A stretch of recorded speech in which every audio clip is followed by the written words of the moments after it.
brought to you by Silver Pumps and Motors.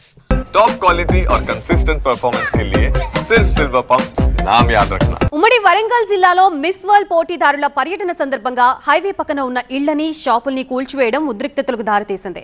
ప్రభుత్వం తీరుపై BRS బగ్గుమంది. ప్రజాపాలన అంటే పేదల పొట్టగొట్టడమేనా అని ప్రశ్నించారు కేటీఆర్. బుల్డోజర్ కంపెనీలతో కాంగ్రెస్ సర్కార్ ఒప్పందం కుదుర్చుకుందా అని ప్రశ్నించారు ఆయన.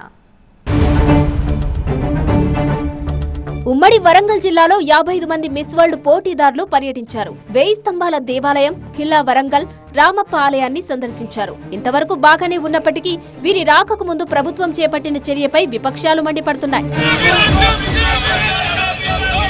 ఉదయం వరంగల్ హైవేకు ఇరువైపులా ఉన్న ఇళ్లను, దుకాణాలను తొలగించారు అధికారులు. దీంతో బాధితులు రోడ్డెక్కారు. చెప్పా పెట్టకుండా సామాన్లన్నీ ధ్వంసం చేశారని మండిపడ్డారు. కూల్చివేతలపై బీఆర్ఎస్ నేతలు బగ్గుమంటున్నారు. అందగత్తలొస్తున్నారని చిరు వ్యాపారుల పొట్టగొడతారా అని ప్రశ్నించారు మాజీ ఎమ్మెల్యే వినయ్ భాస్కర్. చిరు వ్యాపారులకు మద్దతుగా ర్యాలీ తీశారు. జీడబ్ల్యూఎంసీ అధికారుల తీరును వ్యతిరేకిస్తూ నల్ల జెండాలతో నిరసన తెలిపారు. ఎంజీఎం చౌరస్తాలో బీఆర్ఎస్ కార్యకర్తలకు పోలీసులకు మధ్య తోపులాట జరిగింది.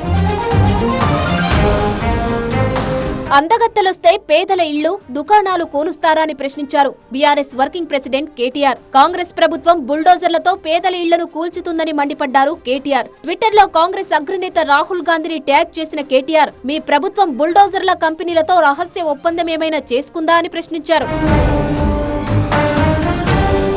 మరోవైపు మిస్ వరల్డ్ పోటీదారులను ఆలయాలకు తీసుకెళ్లడాన్ని వీహెచ్పీ, బీజేపీ నేతలు తప్పుబట్టారు. ఆలయాలను ఆధ్యాత్మిక క్షేత్రాలుగా కాకుండా టూరిస్టు ప్లేసులుగా మార్చొద్దన్నారు.